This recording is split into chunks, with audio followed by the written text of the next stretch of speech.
Bonsoir. Ce soir, nous allons traiter de 3 doctrines, qui est la doctrine de Nicolaïte, Balaam et Jézabel. Et nous allons voir aussi qui sont ces 3 esprits de grenouille. C'est dans Apocalypse 16, 14. Nous allons voir en premier lieu 1 Timothée 4, 1. Mais l'Esprit dit expressément que dans les derniers temps, quelques-uns abandonneront la foi pour s'attacher à des esprits séducteurs et à des doctrines de démons. Et c'est ce que nous allons voir, les doctrines de démons. Pour savoir où est situé les 3 esprits de grenouille, c'est suite à ça que j'ai fait mon étude, parce que je voulais savoir c'était quoi les 3 esprits de grenouille. Et je vais vous les détailler dans Apocalypse 16, 14. Car ce sont des esprits de démons qui font des prodiges et qui vont vers les rois de toute la terre, afin de les rassembler pour le combat du grand jour du Dieu Tout-Puissant.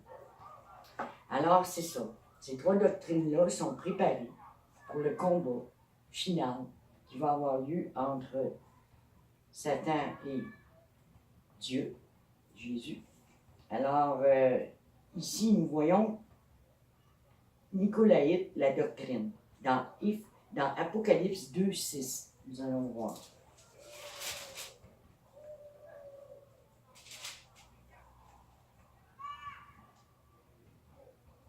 Tu as pourtant ceci, c'est que tu es les œuvres de Nicolaïte, œuvres que je hais aussi.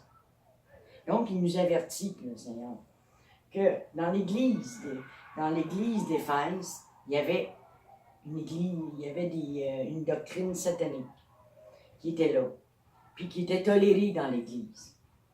Alors, nous, on se rend compte que dans certaines églises, il y a aussi cette doctrine qui est encore là, qui était là dans le temps des apôtres, puis qui est encore là aujourd'hui.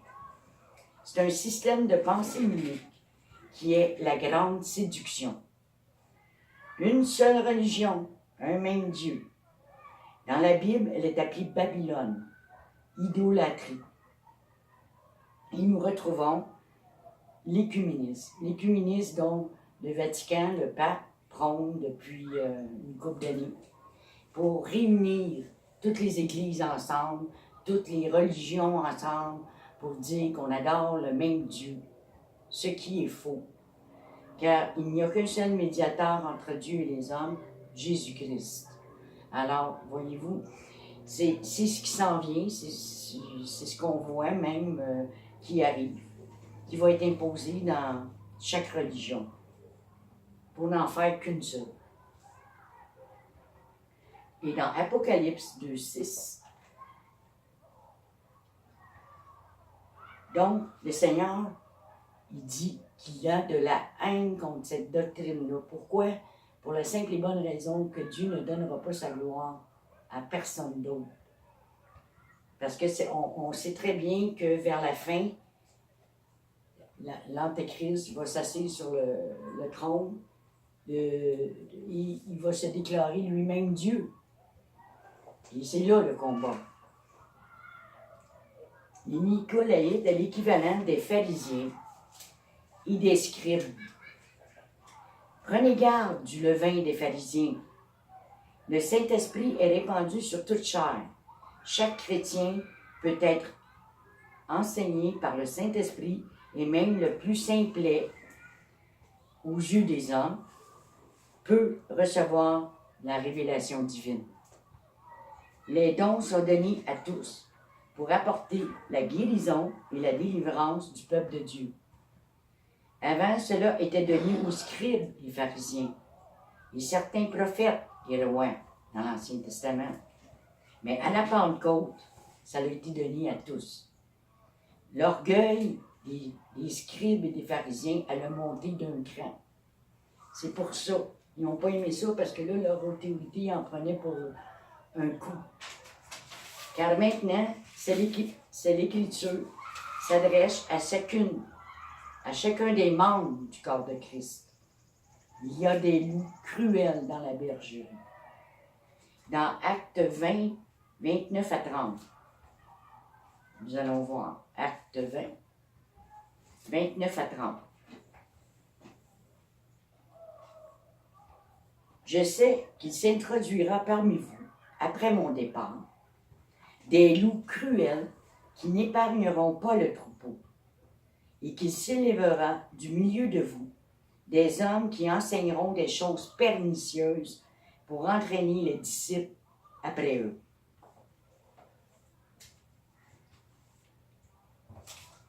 Nicolaïte veut dire qui domine le peuple, ou destructeur du peuple, ou conquérant ou victorieux du peuple. Quand on met le peuple de Dieu sous un joug, on l'assassine à petit feu. Si on enlève son droit à la liberté, on l'amène à retourner dans une Égypte spirituelle, avec une mentalité d'esclave. Si nous sommes des disciples de Christ, nous sommes tous appelés sans exception dans le ministère. Nous avons tous reçu les dons pour les mettre au service des autres, dans 1 Pierre 4,10.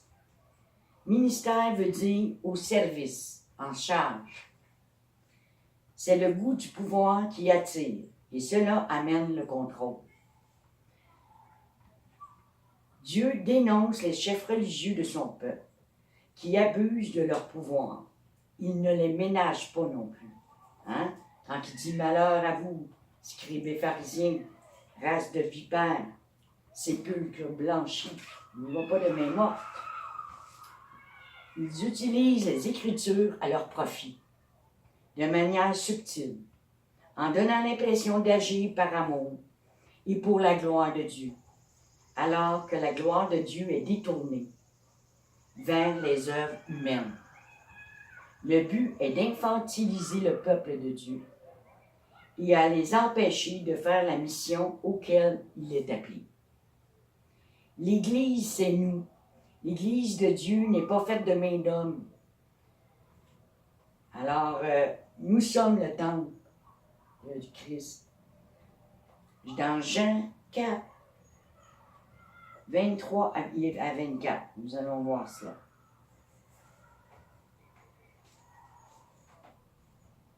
Jean 4, 23 à 24.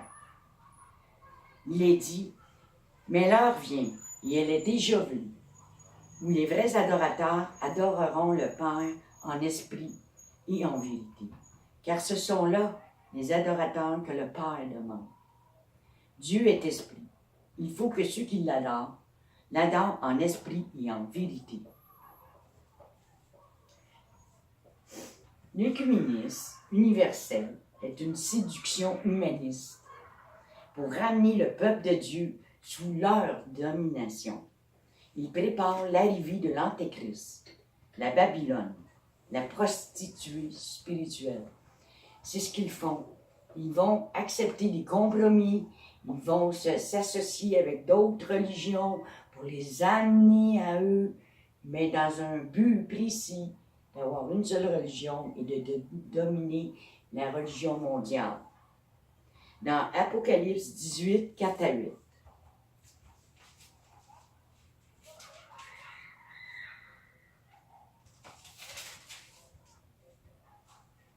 « 4 à 8.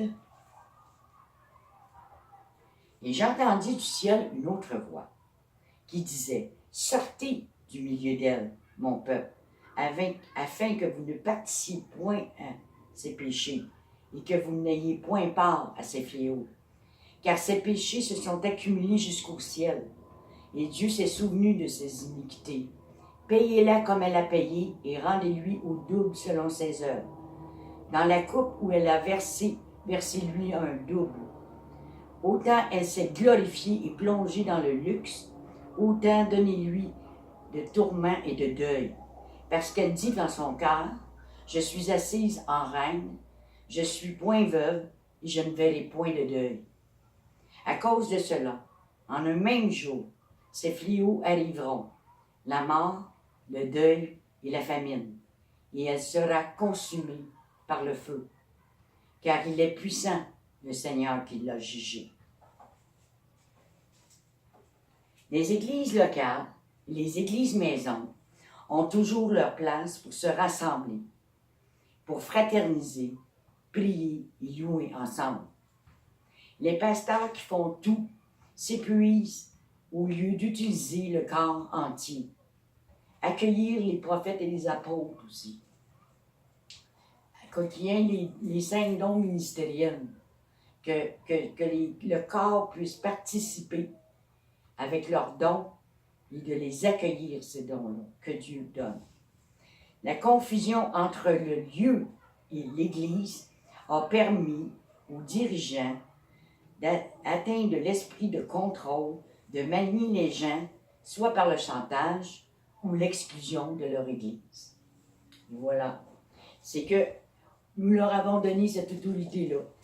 Le pasteur, c'est lui qui dirige, il n'y en a rien qu'un, puis il faut se soumettre à cela, et nous, on est assis, puis on est passif. Le Seigneur ne veut pas qu'on soit passif. Il veut qu'on utilise nos dons. Alors, l'Église a fait un pacte avec Constantin le Grand, pour faire une histoire courte. Elle en a reçu l'Église du Saint-Sépulcre à Jérusalem, les basiliques du Latran et du Vatican à Rome, et d'autres églises à Constantinople. Au VIe siècle, la papauté était le plus grand des propriétaires de terrains en Italie, un véritable État dans un État. Tout l'argent du peuple a servi à s'enrichir par le biais d'un faux évangile. Le monde aime des chefs qui décident à leur place. Et de cette façon, déresponsabilisent les gens et ils deviennent passifs. Beaucoup trop d'églises sont centrées sur leur pasteur, au lieu d'être centrées sur Christ. C'est une forme d'idolâtrie. Comme ceux qui adorent le pape, sont en extase devant lui, c'est pas ça que Dieu veut. La prostitution écuméniste avec d'autres églises qui nient la présence de Dieu, parce qu'ils sont associés avec l'islam, qui, elle, nie la présence de Dieu. C'est pas le même Dieu. Nous n'avons pas le même Dieu, et même les hindouistes, la même chose. Nous le voyons sous nos yeux. Le péché n'est plus enseigné non plus, et le monde tombe dans l'immoralité. En résumé, les Nicolaïtes est un esprit de contrôle. Il veut que le peuple soit uni en une seule religion. C'est le but de la doctrine des Nicolaïtes. Nous allons voir maintenant la doctrine de Balaam. Je ne vous raconterai pas toute l'histoire de Balaam et de Balak. Je vais vous en dire un peu, mais vous pouvez voir l'histoire au complet dans Nombre 21 à 25. Ne pas se mélanger avec des étrangers. Balaam prend des moyens sataniques pour arriver à ses fins. Balaam, nous pouvons dire qu'il est le précurseur de l'écuménisme et de s'unir avec le monde. C'est d'unir l'Église avec le monde. Là, ils ont réuni les églises ensemble. Maintenant, il faut le mettre avec le monde. L'Église, la mondanité qu'on appelle. Balaam fut tué. Prophète égaré, fou, doctrine de Babel et la confusion en dernier. Et ce n'est pas tellement, la doctrine n'est pas tellement sur ce que Balaam a fait, mais plutôt sur ce que Balak a fait, puis a incité. Balak n'était pas... Balaam était un homme de Dieu. Il était prudent aussi, il faut le voir ça. Mais on peut être influencé. La séduction, des fois, elle est très grande. Balak était le roi de Moab. Il était le dévastateur. C'est un antéchrist à l'époque. Et lui, son but, il ne veut pas que les enfants d'Israël prennent possession de leur pays. Il les repousse dans le désert. C'était toujours ça qu'il faisait. Mais grâce à Josué et à Caleb, qui ont cru, en la promesse et on conquérit le pays. Mais Balak veut soudoyer Balaam pour qu'il maudisse Israël, pour que le peuple soit affaibli. Parce que c'était ça le but. Le but, ils ne les aimaient pas, les Hébreux dans le désert, puis ils ne voulaient pas qu'ils prennent possession de leur pays.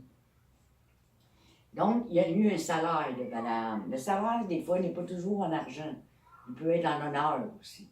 Mais nous allons voir la façon dont, il y a deux façons que Balak a utilisées pour essayer d'arriver à ses fins.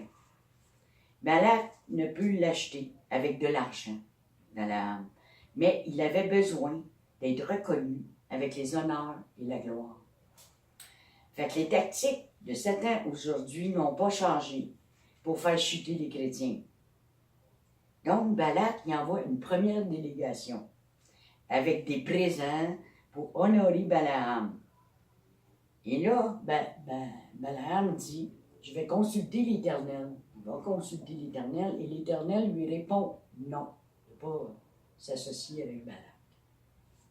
Alors, il lui répond, non. Mais Balak n'en reste pas là. Il revient à la charge et envoie une deuxième délégation. Considérable. Il y avait des princes, des présents. Il met le paquet. Hein? Il y avait quasiment le double de la première délégation. Et puis là, ça commençait à devenir intéressant.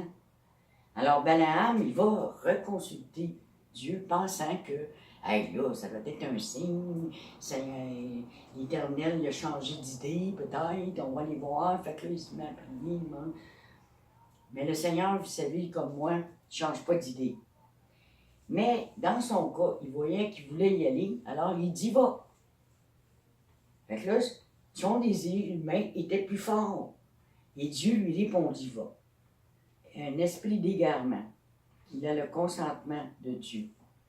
Lui, dans sa tête, il pense vraiment qu'il a le consentement de Dieu.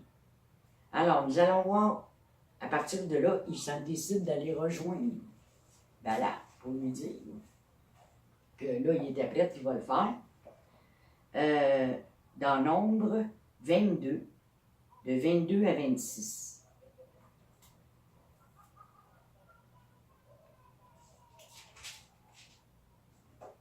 OK, parce qu'on va parler de l'ânesse. La colère de Dieu s'enflamma parce qu'il était parti. Parce que là, il décide de partir. Mais là, la colère de Dieu s'est enflammée. Et l'ange de l'Éternel se plaça sur le chemin pour lui résister. Balaam était monté sur son ânesse et ses deux serviteurs étaient avec lui. L'ânesse vit l'ange de l'Éternel qui se tenait sur le chemin, son épée nue dans la main. Elle se détourna du chemin et alla dans les champs. Balaam frappa l'ânesse pour la ramener dans le chemin. Il se battait avec son âne pour le ramener parce qu'il voulait y aller, puis l'âne ne voulait pas. Et l'ange de l'Éternel se plaça dans un sentier entre les vignes. Il y avait un mur de chaque côté. L'ânesse vit l'ange de l'Éternel. Elle se serra contre le mur et pressa le pied de Balaam contre le mur. Balaam le frappa à nouveau pour le faire revenir dans le chemin. L'ange de l'Éternel passa plus loin et se plaça dans un lieu où il n'y avait point d'espace pour se détourner à droite ou à gauche. Là, il était comme coincé.